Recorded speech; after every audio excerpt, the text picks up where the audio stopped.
Здравейте, human beings, animals, spirits и още поне 58 вида същества. Във втория епизод на подкаста Contemplations with Ian ще поговоря относно това как всичко си идва с времето. Една приятелка ми предложи тази тема и реших, че е доста релевантна. Ще поговоря и за това как не е добре да насилваме абсолютно нищо и как да следваме естествения ход на живота. Този път реших, че няма да правя някакво дълго въведение, а направо ще започна с темата. Като днес всъщност ме е 16 юни, само трябваше да погледна, защото не знам. Часът е 10:17, не, 10:11, извинявам се. Вън е сравнително окей. В момента съм на сянка, така че този път не се жертвам, а наистина е доста приятно. Да започнем и с темата за днес. Аз пак казах, че направо ще започна с темата, но продължих да се отклонявам, въпреки че това отново беше извън сценария. Както и да е. Сигурно и на вас често ви се случва да се чудите защо все още не сте постигнали конкретна цел, защо не работите идеалната работа, защо не пътувате по-често и още поне 100 подобни въпроса. Може би един от най-точните отговори на тези въпроси е защото все още не му е дошло времето. Естествено, има още причини, но чакайте само да се наглася, че малко не знам защо се измъчвам и съм се изкривил по този начин. Така, естествено, че има още причини, но този отговор обобщава доста от тях. Не е дошло времето, защото вие все още не сте готови за това. Може да не сте с правилната нагласа, може да не сте на мястото, на което биха се случили тези неща. Правилната нагласа, според мен, би била тази, която е най-продуктивна. Аз лично си припомням, че нямам полза от негативни мисли, които само ме карат да зациклям на едно място и да не се отварям към нови възможности. Най-вероятно балансът е ключът към намирането на това, което търсите. От една страна е добре да се доверите на естествения ход на вашия собствен живот, но от друга няма как просто да бездействате и да очаквате, че някой ще почука на вратата и ще ви подари всичко, за което сте си мечтали. Отстрани всичко изглежда по доста по-различен начин. Тъй като всички сме уникални сами по себе си, тук отварям една скоба, но също и не сме чак толкова уникални, но за това повече в друга тема. Затварям скобата. Няма как да имаме абсолютно същата съдба, абсолютно същите преживявания, съответно няма как да разчитате изцяло на съвет от някой друг. Дори в този момент, в който аз говоря тези неща, най-продуктивно би било да си помислите дали това резонира с вас по някакъв начин. Не е задължително аз да съм прав, но е възможно и да откривате себе си в нещата, които казвам.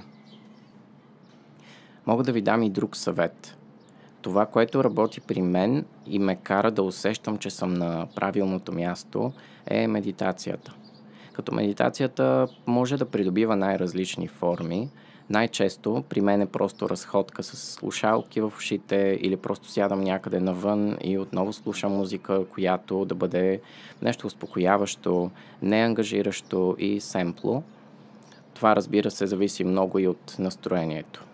Понякога просто си пускам някакви природни звуци в комбинация с реалните около мен. Добре е да сте някъде сами или с възможно по-малко хора. Съзнанието има нужда да се освободи. В тези моменти наистина просто наблюдавам и се фокусирам върху сегашния момент. Забелязвам шума от дърветата, водата, вятъра, изобщо всичко, което протича естествено около мен. Винаги това успява да ме приземи и да ме накара да съм в състояние на покой. А често в ежедневието си нямаме тази възможност да спрем или по-скоро избираме да я нямаме. Не е нужно да стоите с часове, може да са 10-15 минути. Би било добре да бъдем постоянни в това. Повярвайте ми, знам, че е доста трудно и често дори се противим на това да останем спокойни. Често избираме просто да сме ядосани, да се отдаваме на някакви негативни мисли и това е отново нещо, което просто сме заучили или придобили в следствие на друг външен фактор. Както споменах, аз самият не съм лекар или терапевт, но всичко това, което говоря, съм прочел в доста книги, повечето неща се повтарят и съм открил, че голяма част от тях наистина са така, поне за мен. Понякога съдим твърде рано конкретна ситуация и не се опитваме дори да променим нещата по някакъв начин. Откривам, че това е така, защото сме свикнали да ни е удобно и познато, дори когато нещо не ни е изгодно. Просто предпочитаме по-лесния вариант. Но всъщност излизането извън комфортната зона е процес, който естествено първоначално ни плаши, но след това виждаме, че от другата страна на страха е успехът. Има и нещо друго, когато постигнете конкретна цел, когато ви се струва, че времето вече е дошло. Дори да успеете с нещо, което сте искали преди, има вероятност отново да не се чувствате удовлетворени. Защото първо, може би не сте си представяли точно така успехът. Второ, вие отново може да не сте съвсем готови за това и ви се струва някак нереално или отново сякаш нещо не е наред. И трето, синдром на самозванеца или imposter syndrome. Чак след време може би ще оцените, че е било такова, каквото ви се е искало да бъде.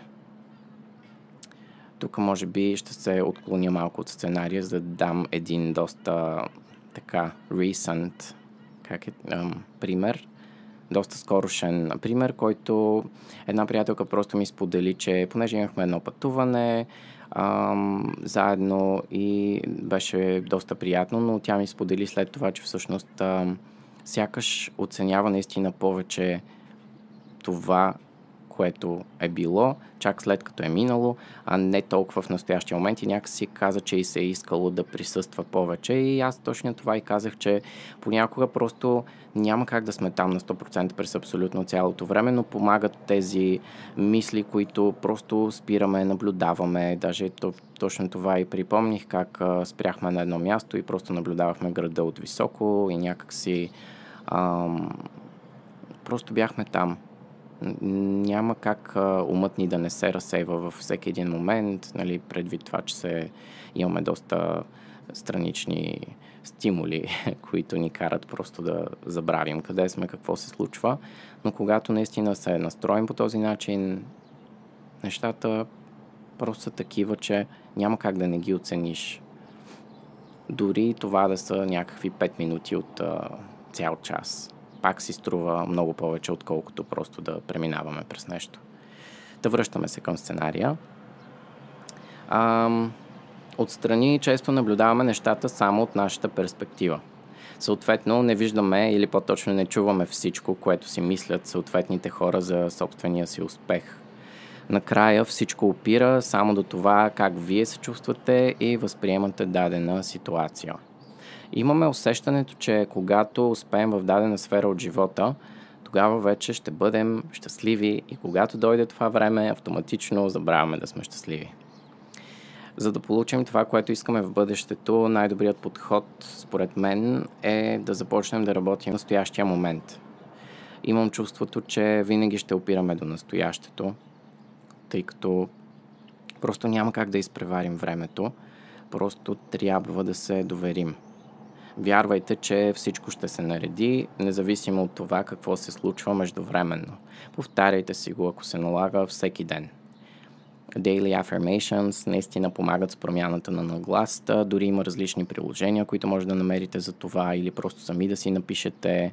Аз имам, може би хората, които са били в банята ми, могат да го потвърдят. Имам една снимка, на която съм си написал може би 4-5 такива Daily Affirmations.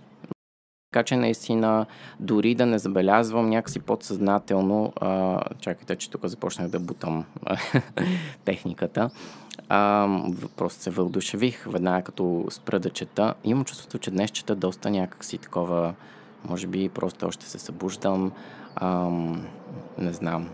И някак си ми се струва, че просто го правя като по задължение, което е странно, защото аз писах сценария до преди малко и всичко това го правя, защото искам, но ето виждате, просто понякога мозъкът сам решава, че нещо не е както трябва.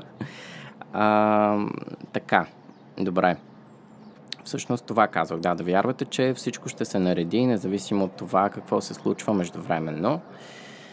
И да, другото, което ми хрумва е, че всъщност всичко е вид движение. Постигането на конкретна цел не е край. Не е просто стоп и вече съм успешен. Всичко търпи промяна. Осъзнавам, че за мен самия е добре да променям възгледите си, добре е да страня от вече заучените норми и да се пренастройвам така, че да съм в синхрон с това, което искам да ми се случва. Защото много често някакси дори аз се обвинявах за това, защото да кажем, че исках една конкретна позиция, и в онзи момент някак си едновременно се борих с това да бъда супер позитивен, вече да си представям нещата, да манифестирам нон-стоп, но вътрешно все още имах някакво такова усещане, че нещо не е наред, че може би няма да стане и естествено това overthinking на цялата ситуация, според мен това до някаква степен също повлия на крайния резултат. Както може да се досетите, не получих това, което исках, но може би от една страна. Може би наистина просто това не беше мястото за мен, както по-нататък ще споделя.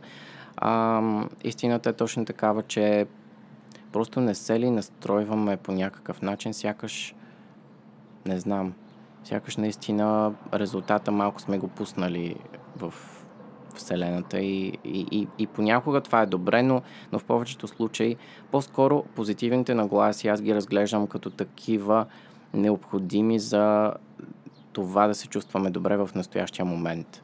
Защото ако ще овертинкваме нещо, поне нека да го мислим в по-позитивен аспект, а не да бъде някакси винаги най-worst case scenario, което в крайна сметка не виждам защо да го мислим. Не виждам защо, когато нещо не се е случило, ние предварително да бъдем ами ако това стане, ами ако това стане. Окей. Има неща, например, ако отидете някъде в природата или където и да било на палатка или аз не знам, тъй като още не съм бил, но може би предстои, можете да се подготвите за доста неща, като си вземете средства, tools, нали, които просто да ви бъдат полезни в ситуациите. Пак не може да предскажете всичко, но да кажем до някаква степен. И за мен, ако го разглеждаме това някакси по-абстрактно и в живота, ако се притесняваме за някакъв лош резултат, може би това, което можем да направим е отново да си кажем, добре в момента, тъй като все още не се е случило, аз нямам какво да направя, но мога да когато дойде този момент, аз просто ще реагирам и вярвам на себе си, че аз ще се справя. И ако отново си припомняме това всеки ден или всеки път, когато имаме нужда, това просто би работило доста по-добре. И тогава може би казваме на организма си, че трябва да бъде спокоен и че всъщност всичко ще бъде наред, стига да в момента, в който се стигне до тази ситуация. Ако изобщо се стигне. Така, и сега трябва да си припомня докъде бях в сценария, защото отново се разсеях. Много често разглеждаме постигането на успеха като стъпки, които трябва да предприемем в дадена област, но забравяме, че заедно с това ние все още сме хора и имаме нужда да работим върху себе си на първо място. Затова и ми се струва, че се получава това разминаване между времето и нас самите. Усещаме, че сме лишени от нещо, а най-вероятно просто все още не е наш ред. Все още попълваме CV-то си в ментален аспект. Това може някой да ме цитира някъде. Но наистина имам чувството, че просто попълваме различни графи в ума си, които по някакъв начин ни правят квалифицирани за конкретното място, квалифицирани за конкретният етап от живота ни. Просто сякаш наистина всичко е трупане на такива на такъв вид опит. Естествено, че понякога дори може би, както споменах по-рано, сме по-добри от това, което ни е очаквало на дадено място и може би за това не го получаваме. Не винаги най-продуктивно е да си мислим, да, то всъщност никога не е най-продуктивно да си мислим, да, вината беше в мен, със сигурност аз не съм достатъчно квалифициран, дори когато виждаме, че реално имаме достатъчно квалификации и така нататък. Трудно ми е да остана само в една единствена тема, както забелязвате, но ми се струва, че всичко някак си е свързано. Не можем да сме на правилното място, ако не сме с правилната нагласа, която зависи от всички тези стъпки, понякога изпиране на едно място, за да оценим това, което имаме до момента. Аз някак си се изненадвам от себе си, защото по принцип говоря доста по-дълго време. В случая ми се струва, че може би, че когато съм написал нещо, го и чета по-бързо, може би обмислям повече нещата, когато ги пиша. Докато си правих захапване днес и си мислих как всъщност, може би моята концепция би била точно такава, опитвайки се да стоя по някакси да следвам конкретен сценарий, може би също мога да си позволявам и да излизам от него и по този начин сякаш се получава по-естествено, защото дори в момента, когато аз чета тези неща, не мога да остана някакси не свързан с това и да присъствам в момента и за това веднага ми идват всички тези странични мисли. Та тук едно упражнение кратко, нека просто всички да си поемем въздух и да издишаме. Надявам се да не ме чувате супер силно и досадно. Всъщност това е, може би, една малка част от това, което си мисля. Надявам се тази приятелка, която ме посъветва, да оцени това, че направих този подкаст с тази идея. Надявам се да съм дал някакви отговори. Наистина, смисъла на това да правя тези подкасти, ако това е множественото число или подкастове, нямам идея. Подкаст за по-лесно. Е точно този. Просто да отговарям на определени въпроси на себе си, както казах, да водя някакъв вид дневник, да оползотворявам някаква част от живота си в тези размисли, но някак си записвайки ги, защото ако останат в пространството някак си дори за винаги, в някакъв, ако е възможно, би било добре да си припомням. Дори водя един чат със себе си, където си записвам разни мисли на гласови съобщения или пък понякога дори цели текстове.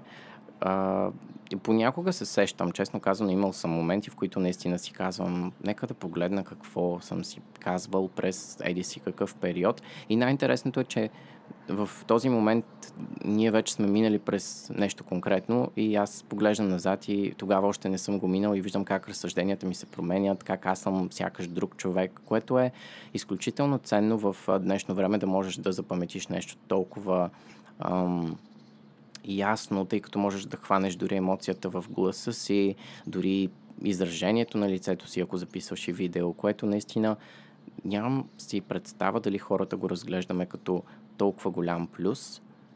Естествено, че да, някой ден може да бъде полезен дори след нас, дори когато вече сме в, може би, някакъв друг живот или изобщо ни няма, но наистина е богатство.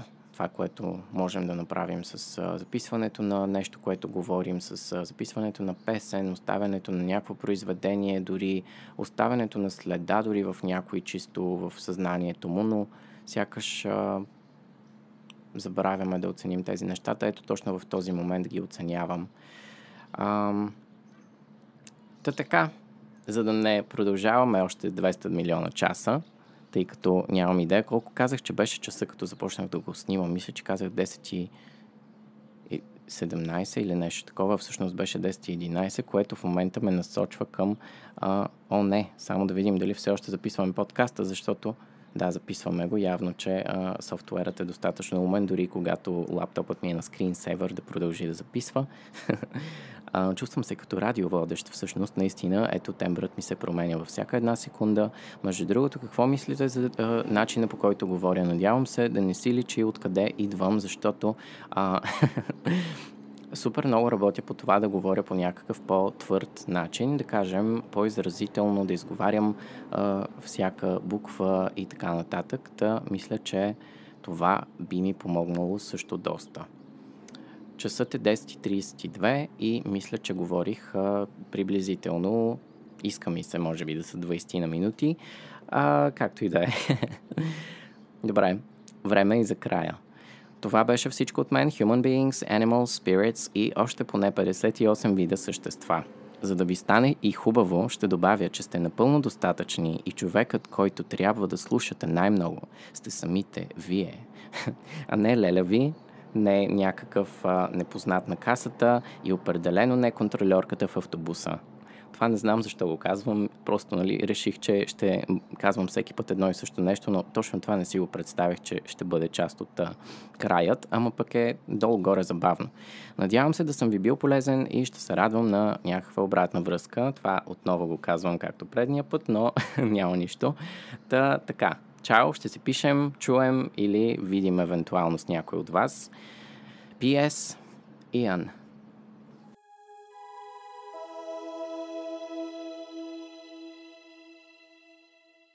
Тъй като следвам естествения ход на нещата, може би е редно отново да записвам някакво видео след самия подкаст. Всъщност това го чуват само хората, които го гледат в YouTube, тъй като това е извън записа. И всъщност нямам май какво друго да споделя днес, тъй като ми се струва, че говорих доста по-дълго време. Освен просто да ви пожелая наистина да ви бъде страхотен денят, седмицата.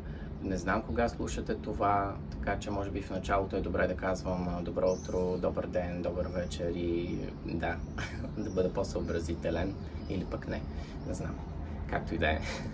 Така, общо взето днес мисля, че ще бъде доста приятен ден. Все още не е супер горещо, може би не е тук на терасата на няма да казвам кой етаж, защото все пак не искам хората да знаят абсолютно всичко за мен. Но да, височко съм. И такива неща. Довиждане до следващия път и надявам се някой друг да ми даде друга идея или аз ще питам сам, защото явно, че по друг начин не става. Чао!